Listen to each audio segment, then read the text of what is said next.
Hello everyone, कैसे हैं आप लोग। आज की इस वीडियो में मैं डिस्कस करने जा रहा हूं धनी सर्विसेज लिमिटेड कंपनी के क्वार्टरली रिजल्ट के बारे में। कंपनी ने अपने दिसंबर क्वार्टर 3 फाइनेंशियल रिजल्ट को डिक्लेयर कर दिया है, जो कि काफी शानदार और जबरदस्त देखने को मिला हुआ है। अब आपके सामने है कंपनी का क्वार्टरली रिजल्ट। क्वार्टरली रिजल्ट को पहले मैं आपको शॉर्ट में एक्सप्लेन कर देता हूँ, उसके बाद मैं इसे डिटेल में एक्सप्लेन करूंगा। देखिए, शॉर्ट में सबसे पहले जान लेते हैं कंपनी का नेट प्रॉफिट के बारे में।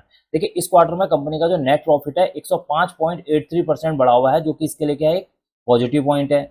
कंपनी की अगर हम सेल्स की बात करें तो कंपनी की जो सेल्स है ईयर ऑन ईयर वाइज देखेंगे तो 8.95% की तेजी देखने को मिली हुई है, जो कि इसके लिए क्या एक और पॉजिटिव पॉइंट है। कंपनी के ईपीएस की अगर हम बात करें तो कंपनी के ईपीएस में 105.16% की तेजी देखने को मिली हुई है, जो कि इसके लिए एक और पॉजिटिव पॉइंट है।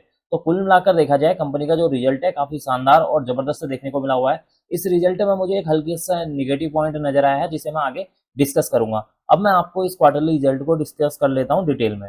देखिए, डिटेल में सबसे पहले हम बात कर लेते हैं कंपनी के नेट प्रॉफिट के बारे में, यानी कि मुनाफे के बारे में, कि इस क्वार्टर में कंपनी को कितने करोड़ का मुनाफा हुआ है। देखिए, इस क्वार्टर में कंपनी को 5.22 करोड़ का मुनाफा हुआ है। अगर हम इस मुनाफे को प्रीवियस क्वार्टर सितंबर 2024 के साथ कंपेयर करेंगे तो सितंबर 2024 में 4.19 करोड़ का नेट प्रॉफिट देखने को मिला था।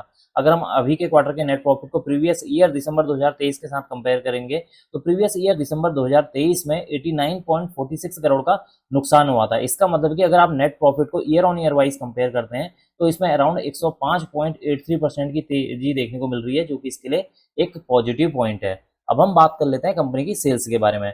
देखिए, इस क्वार्टर में कंपनी की जो सेल्स है 94.91 है। अगर हम इसको प्रीवियस क्वार्टर सितंबर 2024 के साथ कंपेयर करते हैं तो सितंबर 2024 में 102.63 करोड़ की यहाँ पर सेल्स देखने को मिली हुई है। यहाँ पर आप देखेंगे कि सेल्स जो है कंपनी की प्रीवियस क्वार्टर सितंबर 2024 के मुकाबले इस क्वार्टर में अराउंड 7.52% गिरती हुई नजर आई है, जो कि इसके लिए क्या है एक हल्का सा निगेटिव पॉइंट है, और इसी निगेटिव पॉइंट की मैं अभी आपसे बात कर रहा था। तो यहाँ पर अगर आप क्वार्टरली वाइज कंपेयर करेंगे तो इसमें अराउंड 7.52% की गिरावट देखने को मिली हुई है। अगर हम अभी के क्वार्टर को दिसंबर 2023 के साथ कंपेयर करते हैं तो दिसंबर 2023 में 87.11 करोड़ की सेल्स देखने को मिली हुई थी। अब हम अगर सेल्स को year on year wise compare करेंगे तो इसमें अराउंड 8.95% की तेजी देखने को मिली हुई है, जो कि इसके लिए एक पॉजिटिव पॉइंट है। अब हम बात कर लेते हैं कंपनी के एक्सपेंसेस के बारे में। देखिए, इस क्वार्टर में कंपनी ने 57.25 करोड़ के खर्चे किए हैं। प्रीवियस क्वार्टर में खर्चे 79.58 थे। प्रीवियस ईयर दिसंबर 2023 में 157.88 करोड़ के एक्सपेंसेस देखने को मिले हुए हैं।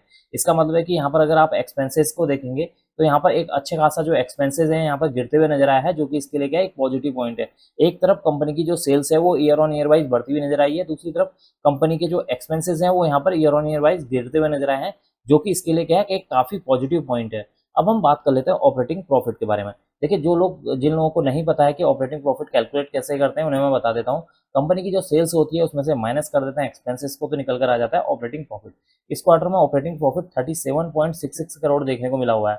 इसका मतलब है कि अगर आप प्रीवियस क्वार्टर सितंबर 2024 के साथ कंपेयर करेंगे तो सितंबर 2024 में 23.05 करोड़ का ऑपरेटिंग प्रॉफिट देखने को मिला हुआ था। इसका मतलब है कि ऑपरेटिंग प्रॉफिट में एक अच्छी खासी जंप नजर आ रही है, जो कि इसके लिए एक पॉजिटिव पॉइंट है। अगर हम अभी के क्वार्टर को प्रीवियस ईयर दिसंबर 2023 के ऑपरेटिंग प्रॉफिट के साथ कंपेयर करेंगे तो प्रीवियस ईयर दिसंबर 2023 में 70.77 करोड़ का नेट लॉस यानी कि ऑपरेटिंग प्रॉफिट में लॉस देखने को मिला हुआ था, यानी कि यहाँ पर अच्छा खासा ऑपरेटिंग प्रॉफिट में घाटा देखने को मिला था।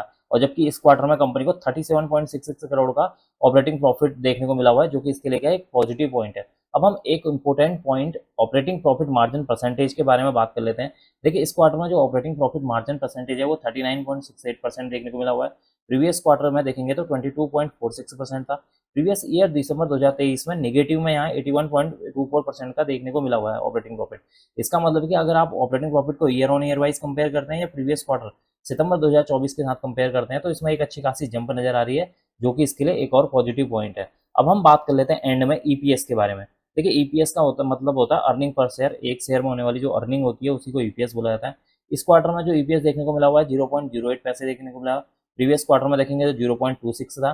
प्रीवियस ईयर दिसंबर 2023 में देखेंगे तो यहाँ पर निगेटिव में 1.48 रुपीस का यहाँ पर एक शेयर पर नुकसान देखने को मिला हुआ है। इसका मतलब है कि ईपीएस में अराउंड जो है 105.16% की यहाँ पर तेजी देखने को मिल रही है, जो कि इसके लिए क्या है एक पॉजिटिव पॉइंट है।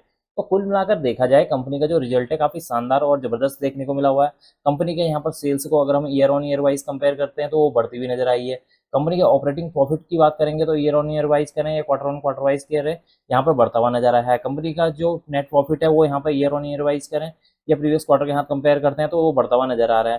कंपनी का जो ईपीएस है वो यहाँ पर बढ़ता हुआ नजर आया है। इस रिजल्ट में केवल एक निगेटिव पॉइंट मुझे जो हल्का सा नजर आया है वो ये कि कंपनी की जो सेल्स है प्रीवियस क्वार्टर के मुकाबले इस क्वार्टर में गिरती हुई नजर आई है। बस बाकी इस क्वार्टरली रिजल्ट में काफी शानदार पॉजिटिव रिस्पॉन्स देखने को मिला हुआ है। कंपनी का जो रिजल्ट है काफी शानदार और जबरदस्त देखने को मिला हुआ है। एक बात का हमेशा ध्यान रखना कि अगर किसी भी कंपनी का रिजल्ट, फॉर एग्जाम्पल कंपनी ने जो आज डेट है 2 फरवरी के दिन अगर किसी कंपनी ने अपने फाइनेंशियल रिजल्ट को डिक्लेयर किया और रिजल्ट काफी अच्छा आया है तो इसका मतलब ये नहीं है कि 3 फरवरी यानी कि मंडे के दिन या ट्यूसडे किसी भी दिन अगर नेक्स्ट डे, तो ये जरूरी नहीं होता कि स्टॉक का जो प्राइस है वो तेजी से अप साइड को जाए। ये कभी 100% श्योरिटी नहीं होती है।